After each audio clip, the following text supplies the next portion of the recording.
Padri Camillus Nikata kujipoteza. Sababu kubwa, mahusiano. Aliachwa na mpenzi wake aliyekuwa naye miaka 9. Padri alikuwa amemhudumia mpenzi wake huyo milioni 39. Ameamua kuacha kazi ya upadi. Jeshi la polisi mkoa wa Ruvuma lilitoa taarifa ya kupotea kwa Padri Camillus Nikata wa Jimbo Kuu Songea, ambaye pia ni mhadhiri wa Chuo Kikuu cha Mtakatifu Agustino Tanzania, yani SAUT Mwanza. Taarifa ni kwamba baada ya kupotea kwa padri huyo, makachero wabobezi wa jeshi la polisi mkoa wa Ruvuma walianza kufanya upelelezi wa kina kama walivyokuwa maidi kumtafuta padri huyo kwa kutumia njia zote za upelelezi. Kufuatia upelelezi huu, leo tarehe 17 mwezi wa 10 2025, Padri Camillus Nikata amepatikana kwenye mashamba ya kijiji cha Mawa. Mawa iko kata ya Hanga.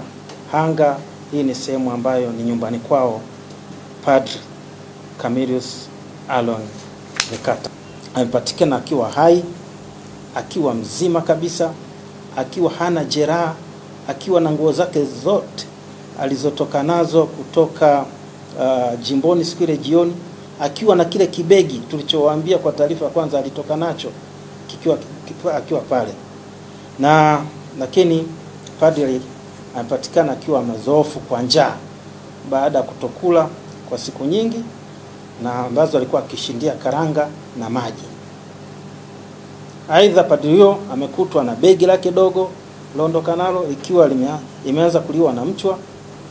Amekutwa na hati ya kusafiria, kutwa na kitauro ambacho alikuwa anatandika chini akitumia kulalia. Pia amekutwa na pesa taslimu shilingi 13,500.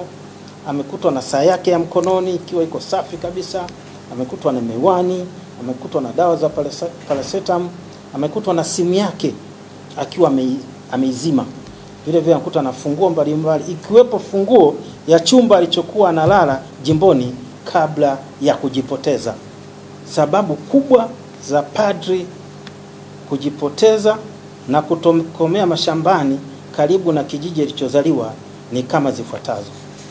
Moja ni msongo wa mawazo uliotokana na madeni mengi yaliyokuwa chini ya uwezo wake.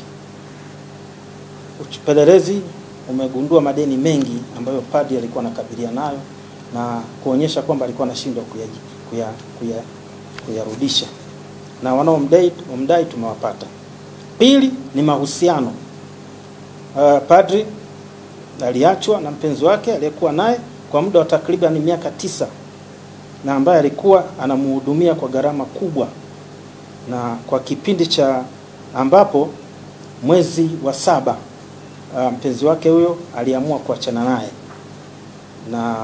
Lakini tulipofuatilia tuligundua kwamba kwa kipindi cha mwezi Juni mpaka Septemba, padri alikuwa amemhudumia mpenzi wake huyo kwa shilingi zaidi ya milioni 39 akizitoa kwenye akaunti yake ya CRDB. Sababu ya tatu ya padri kujipoteza ilikuwa ni maradhi. Padri Nikata kwa muda mrefu alikuwa anasumbuliwa na pressure ya macho na alifanikiwa kufanyiwa operation ya jicho moja, na sasa alikuwa anahitajika kufanyiwa operation ya jicho la pili, lakini alikosa fedha kutokana na matumizi makubwa ya kumhudumia huyo mpenzi wake ambaye ana miaka 28 tu.